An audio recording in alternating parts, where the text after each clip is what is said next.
آج ہم ایک ایسے قدرتی عمل پر بات کرنے والے ہیں جس کا تجربہ تقریباً ہر مرد کرتا ہے، لیکن بہت کم لوگ اس کے پیچھے کی سائنس کو سمجھتے ہیں۔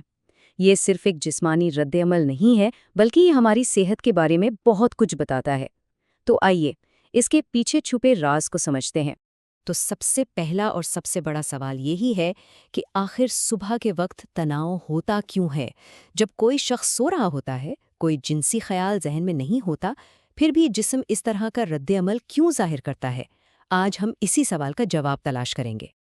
اچھا، تو سائنس کی زبان میں اسے کہتے ہیں نوکٹرنل پینائل ٹیومسنس یا NPT۔ یہ نیند کی حالت میں ہونے والے تناؤ کا ایک سائنسی نام ہے۔ عام زبان میں لوگ اسے مارننگ ووڈ کہتے ہیں، لیکن یہ دونوں ایک ہی چیز کا نام ہے۔ تو سب سے پہلی اور سب سے اہم بات یہ ہے کہ یہ ایک بالکل نارمل اور قدرتی جسمانی عمل ہے۔ جی ہاں، بالکل ویسے ہی جیسے دل کا دھڑکنا یا سانس لینا۔ یہ دراصل اس بات کی نشانی ہے کہ جسم اپنا کام ٹھیک سے کر رہا ہے، تو اس میں پریشان ہونے والی کوئی بات نہیں ہے۔ تو سوال یہ ہے کہ آخر یہ ہوتا کیسے ہے؟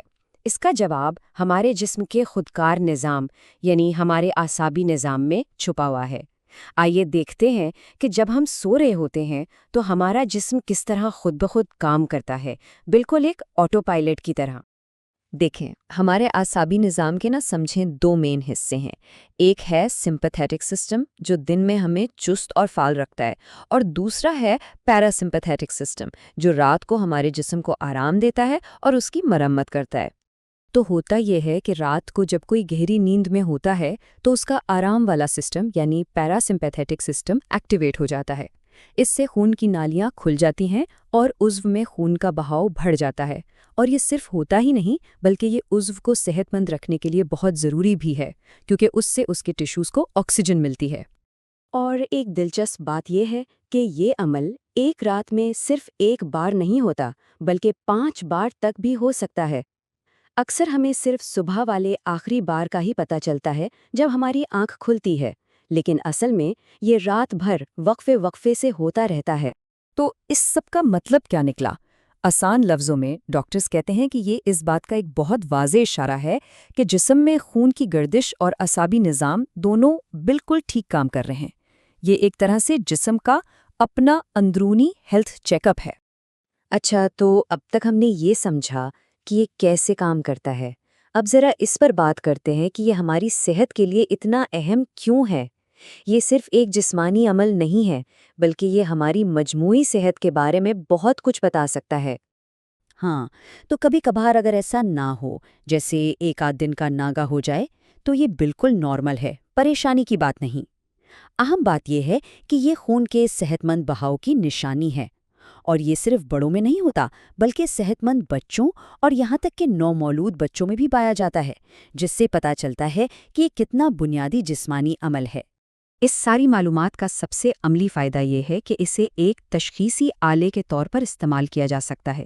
مطلب یہ جاننے میں مدد مل سکتی ہے کہ اگر کسی کو تناؤ کے مسائل کا سامنا ہے تو اس کی وجہ جسمانی ہے یا نفسیاتی۔ ذرا اس ٹیبل کو دیکھیں۔ اگر صبح کے وقت تناؤ ہو رہا ہے لیکن جنسی سرگرمی کے دوران نہیں ہو پاتا تو مسئلہ زیادہ تر نفسیاتی ہو سکتا ہے، جیسے کوئی ٹینشن یا پریشانی۔ لیکن اگر صبح بھی تناؤ نہیں ہو رہا تو یہ کسی جسمانی مسئلے کی طرف اشارہ ہو سکتا ہے، جیسے خون کے بہاؤ میں کوئی رکاوٹ۔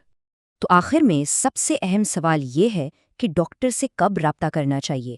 کچھ ایسی واضح علامات ہیں جنہیں بالکل نظر انداز نہیں کرنا چاہیے۔ دیکھیں، اگر کوئی یہ محسوس کرے کہ صبح کا تناؤ جو پہلے باقاعدگی سے ہوتا تھا اچانک ایک ہفتے یا اس سے زیادہ عرصے سے بالکل نہیں ہو رہا، تو یہ کسی بنیادی مسئلے کی علامت ہو سکتی ہے اور ڈاکٹر سے ملنا ضروری ہے۔ اس کے علاوہ اگر کبھی تناؤ 3 سے 4 گھنٹے سے زیادہ رہے تو اسے ہرگز معمولی نہ سمجھیں۔ یہ ایک میڈیکل ایمرجنسی ہے جسے پرایاپزم کہتے ہیں، اور اس میں مستقل نقصان سے بچنے کے لیے فوری طبی امداد کی ضرورت ہوتی ہے۔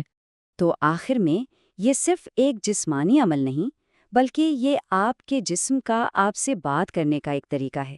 یہ آپ کی مجموعی صحت کے بارے میں اہم اشارے دے رہا ہے۔